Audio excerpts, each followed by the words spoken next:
তাহলে ইবাদত আমার আপনার মন মতো করেছি, আল্লাহ কবুল করলো কিনা আমারও জানা নাই, আপনারও জানা নাই। হযরত ওসমান রাদিয়াল্লাহু আনহু পয়গম্বরের দরবারে এসে কান্না করে, কান্নার আওয়াজ। আল্লাহ রাসূল সাল্লাল্লাহু আলাইহি সাল্লাম বলে, ওসমান তুমি কান্না করো কিসের জন্য? কান্না করার কারণ কি আমাকে একটু জানায় দাও। হাদিসের মধ্যে আসে ওসমান রাদিয়াল্লাহু আনহু বলেন, ইয়া রাসূলুল্লাহ, ইয়া হাবিবাল্লাহ, আমার কাপড়ের দোকান থেকে একজন ইহুদি মহিলা একটা কাপড় ক্রয় করছিল, কাপড় কিনছিল। কিন্তু মহিলা আজকে 2-3 দিন আগে কাপড়টা আমার থেকে ক্রয় করে নিয়ে গিয়েছে।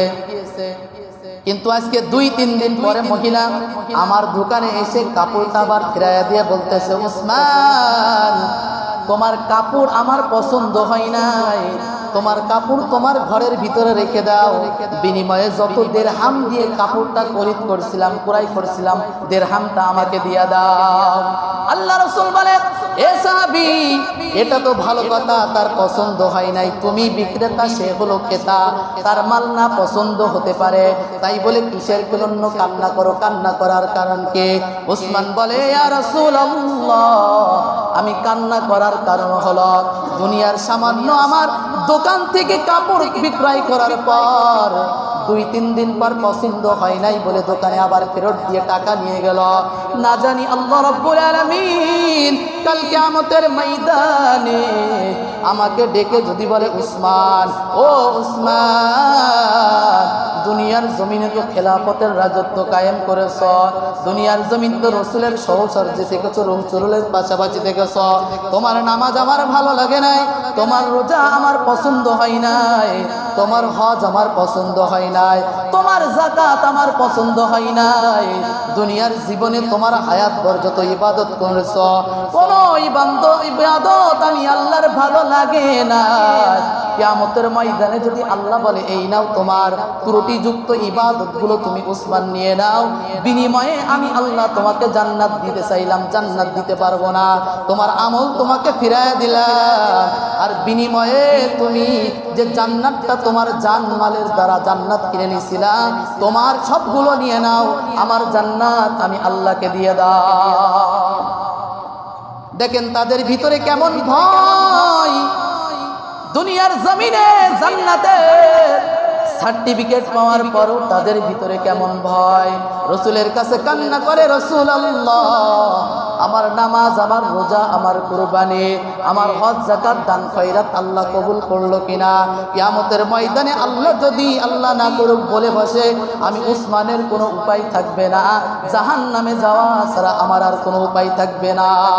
এজন্য বন্ধুগণ আমার, আল্লাহর ভয় অন্তরের ভিতরে ঢোকাতে হবে। আল্লাহ আমার রোজাকে কবুল করলো কিনা, রাতের বেলা তারাবি পড়লাম, আল্লাহ কবুল করলো কিনা, লাইলাতুল কদর শেষ রাতে নফল ইবাদত করলাম, আল্লাহ কবুল করলো কিনা। ইবাদত তো করলাম আমার আপনার মন মতো, মালিক যেন ইবাদতকে কবুল করে নেয়, এজন্যই সব সময় ভীত সন্ত্রস্ত থাকা। বলি সুবহানাল্লাহ। আর একটা হাদিস বলে আলোচনা শেষের দিকে যেতে চাই। আল্লাহ রাসূল সাল্লাল্লাহু আলাইহি সাল্লাম রমজানের বিষয় হাদিস সহিহ বুখারী শরীফ, মুসলিম শরীফের ভিতরে কিতাবুস সিয়ামের ভিতরে আলোচনা করতে গিয়ে আর একটা হাদিস এনে তিনি বলেন, হযরত কাব ইবনে উজরা রাদিয়াল্লাহু আনহু থেকে বর্ণিত, হযরত কাব ইবনে উজরা রাদিয়াল্লাহু আনহু হাদিস কানা সহিহ হাদিসের মধ্যে বর্ণনা করেন।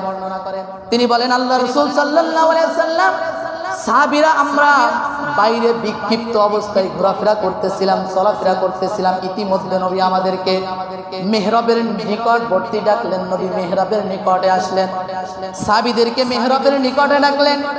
ডাকার পর নবী আমার মেহরাবের প্রথম সিঁড়িতে যখন পা রাখলেন তখন বললেন, আমিন, আল্লাহ তুমি কবুল করে নাও। দ্বিতীয় সিঁড়িতে যখন পা রাখলেন, দ্বিতীয় ধাপে যখন পা রাখলেন, বললেন, আল্লাহ আমিন, আপনি এটাও কবুল করে নেন। বলে তৃতীয় সিঁড়িতে নবী যখন পা রাখিয়া যায়, বলে তৃতীয় সিঁড়িতে পা রাখার পরও নবী বললেন, আমিন, আল্লাহ এটাও আপনি কবুল করে নেন। নবী এবার সাহাবীদেরকে পাল্টা প্রশ্ন করে বলতেছেন, এ সাহাবায়ে কেরাম, আমি কিসের জন্য একই সাথে 3 বার আমিন বললাম, তোমরা কি জানতে চাইবা না, শুনতে চাইবা না? সাহাবীরা বলেন, ইয়া রাসূলুল্লাহ, হাবিবাল্লাহ, আপনার আল্লাহর জাত ও সিফাতের কসম, আপনি আর আল্লাহ ছাড়া এটা কেউ বলতে পারবেন না। আমরা জানতে চাই কিসের জন্য আপনি এর আগে আপনি যতবার সিঁড়িতে উঠেছেন, মসজিদের মেহরাবের মধ্যে উঠেছেন, প্রত্যেক সিঁড়িতে উঠেছেন কিন্তু আমিন বলেন নাই।